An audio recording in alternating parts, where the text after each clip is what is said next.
ये कोर्ट का, high court का एफिडेविट है महोदय। शिक्षा मंत्री अगर ये काम करेंगे, वो गलत रास्ते पर चल रहे हैं, वो खतरनाक रास्ते पर चल रहे हैं। और हमने विज्ञापन के आधार पे फॉर्म भरा था, विज्ञापन के साथ रत्ती भर भी हम समझौता करने वाले नहीं हैं। और ये जेपी के आंदोलन पुत्र हम तुम्हें जगाने आए हैं, विज्ञापन का पालन कराने हम पटना में आए हैं, हम मेरिटधारी आए हैं। हमारे साथ मौजूद हैं STET के वो अभ्यर्थी जो मेरिट लिस्ट में आ गए हैं, मगर उनकी बहाली नहीं हो रही है और सरकार ने उनके उस नोटिफिकेशन को रद्द कर दिया है जिस नोटिफिकेशन के आधार पर इन्होंने फॉर्म भरा था। इनकी परीक्षा ली गई, मगर अब जब वो लोग इस परीक्षा को पास करके मेरिट लिस्ट में शामिल हो गए हैं, तो ऐसे में सरकार ने उस नोटिफिकेशन को रद्द करते हुए मेरिट और नॉन मेरिट दोनों को बराबर कर दिया है। मगर इनकी जो बातें हैं हम इनसे जानेंगे, इनसे पूछेंगे। सबसे पहले लाइव लेसन को तहे दिल से शुक्रिया। हमने सर पिछले दिन आपको बताया था, आपको वास्तविकता को बताया था, बिहार स्कूल एग्जामिनेशन बोर्ड ने विज्ञापन संख्या PR 373/2019 को निकाला था, लेकिन अपने मन से नहीं, वो शिक्षा विभाग द्वारा जारी किया गया मार्गदर्शिका के आधार पर किया था, निदेशक माध्यमिक शिक्षा के निर्देश पे किया था। शिक्षा विभाग में तत्कालीन अपर मुख्य सचिव श्री RK महाजन के अध्यक्षता में मीटिंग जो आहूत हुई थी, उस मीटिंग के आलोक में जो विज्ञापन विज्ञापित किया गया था बिहार विद्यालय परीक्षा समिति द्वारा। ये बिहार विद्यालय परीक्षा समिति का निर्णय नहीं था, बल्कि ये शिक्षा विभाग का निर्णय था। आज दो नियम के बारे में बताऊंगा। देखिए, बिहार स्कूल एग्जामिनेशन बोर्ड ने ये कोर्ट का, हाई कोर्ट का एफिडेविट है महोदय। इसको कौन ये एफिडेविट दिया है लिख के, ये बहुत भारी भरकम है, पेज गिनना संभव नहीं अभी, ये 24 पेज का है एफिडेविट। और ये कौन है? गिरवर दयाल सिंह का ये सरकारी आई कार्ड है बिहार सरकार का। यानी गिरवर दयाल सिंह निदेशक माध्यमिक शिक्षा ने कोर्ट में हलफनामा दिया है। क्या दिया है? कि ये परीक्षा प्रतियोगिता परीक्षा है, to select the best teacher in the Bihar. इन्होंने लिखा है महोदय, कोर्ट किया है। मैं आपको ये दूंगा अगर आपको चाहिए तो।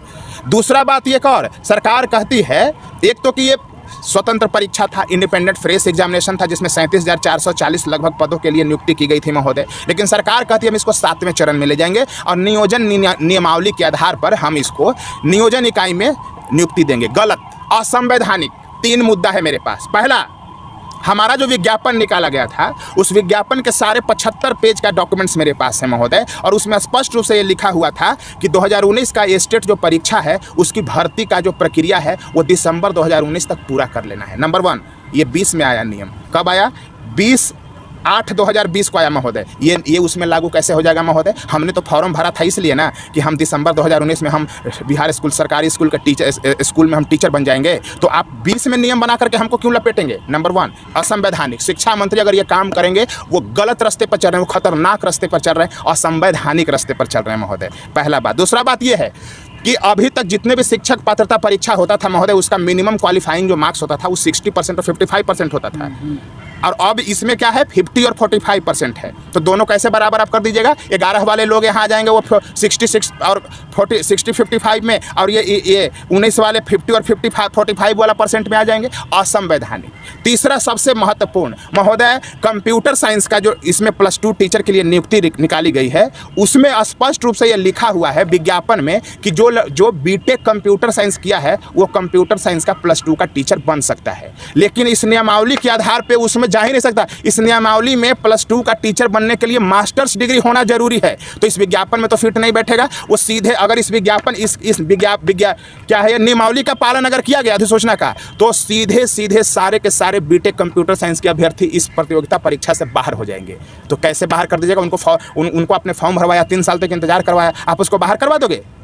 तो असंवैधानिक होगा महोदय।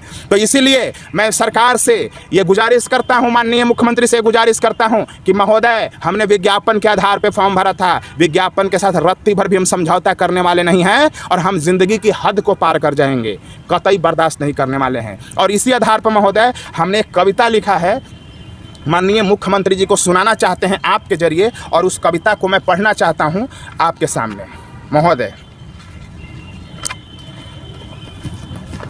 ये माननीय मुख्यमंत्री जो हमारे हैं नीतीश कुमार, वो इसी गांधी मैदान का जो जयप्रकाश जी का आंदोलन हुआ था महोदय, उस जेपी आंदोलन की उपज है, आप बहुत बढ़िया से जानते हैं। उन्हीं पर यह कविता लिखा हूँ। हाँ, कैसे लिखा हूँ कि हे जेपी के आंदोलन पुत्र, हम तुम्हें बताने आए हैं, ये जेपी के आंदोलन पुत्र हम तुम्हें जगाने आए हैं, विज्ञापन का पालन कराने हम पटना में आए हैं, हम मेरिटधारी आए हैं, हम मेरिटधारी आए हैं।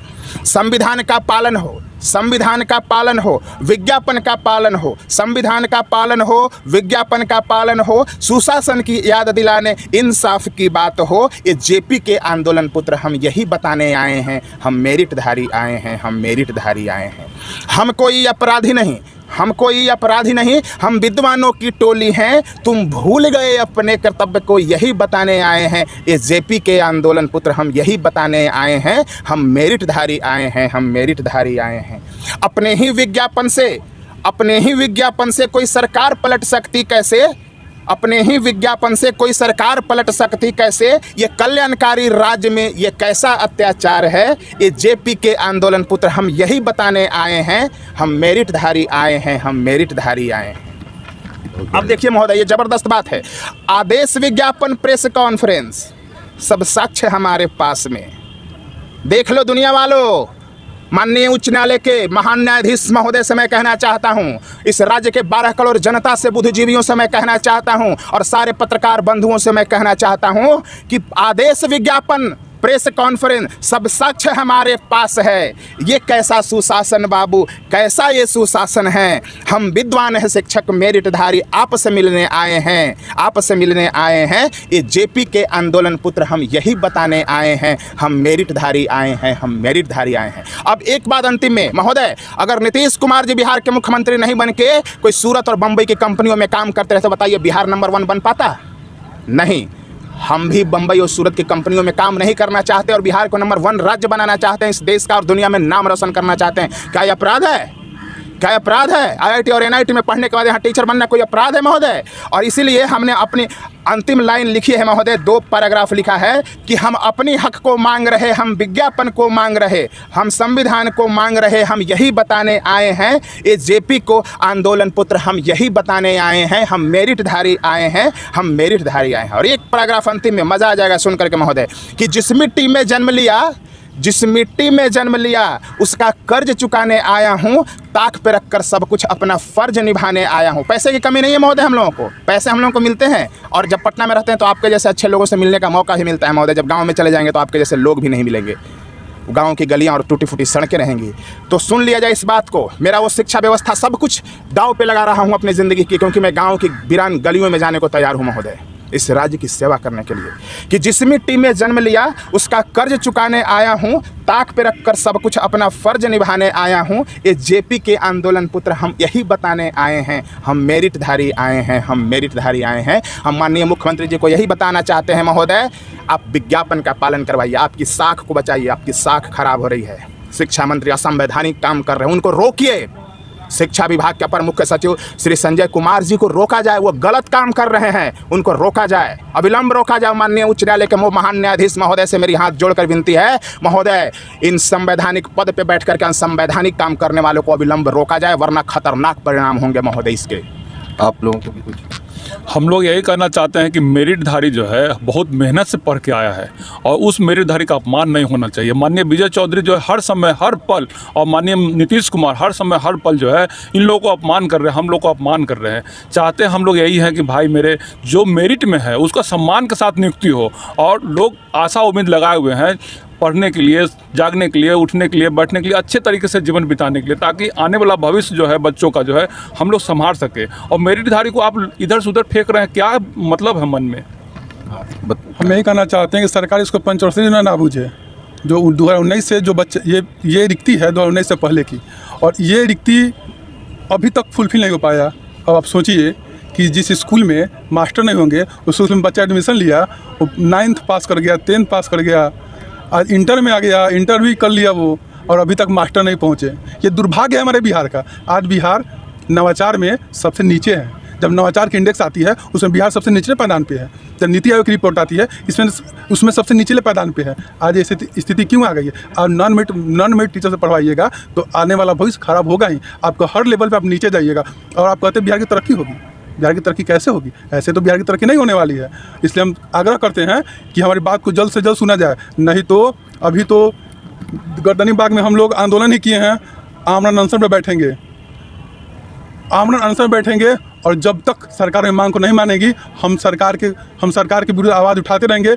और सरकार जो सुशासन बाबू जो अपने चेहरा को चमकाए हुए हैं, इस चेहरा पे कालिक पोत देंगे। ये सरकार बुझ रही है, सरकार समझ रही है कि नोटिफिकेशन में छेड़छाड़ कर देगी, इसको हम बर्दाश्त कर लेंगे, इसको कतई बर्दाश्त नहीं करने वाले। तो ये छात्र हैं जो जेपी आंदोलन की बात कर रहे हैं, वही जेपी आंदोलन, वही जयप्रकाश नारायण का आंदोलन जो 1974 में हुआ था। और उस आंदोलन ने न सिर्फ बिहार बल्कि 1977 में देश की सत्ता को हिला दिया था, इंदिरा गांधी से उनके प्रधानमंत्री की कुर्सी छीन ली थी। वही जेपी आंदोलन जिसके उपज पिछले 3 दशक से बिहार की सत्ता पर काबिज है, बिहार के मुख्यमंत्री उसी जेपी आंदोलन की देन है। और बिहार के मौजूदा जितने बड़े नेता हैं वो सारे के सारे उसी 1974 के छात्र आंदोलन की देन हैं।